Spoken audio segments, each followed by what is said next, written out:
Pwede na rack yung ano, siomay.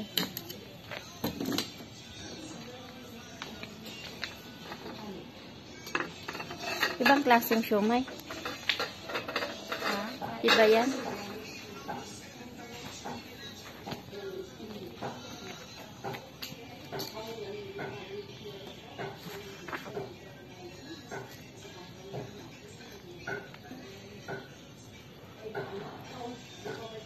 Ano na ba yung isda?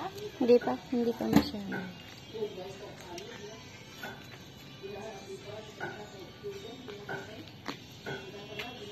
Siomay.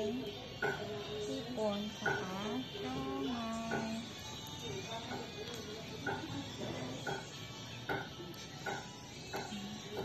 Tingnan ko pa yung ano. Yung puso ng saging doon, oh, ang laki. Ayan, oh. Yun na yung saba. Ay, hindi makita pala. Ito ang lunch namin. Late lunch. Late lunch na. 1:30. Alas 2 na pala. Ngayon pa lang kami magluluto na.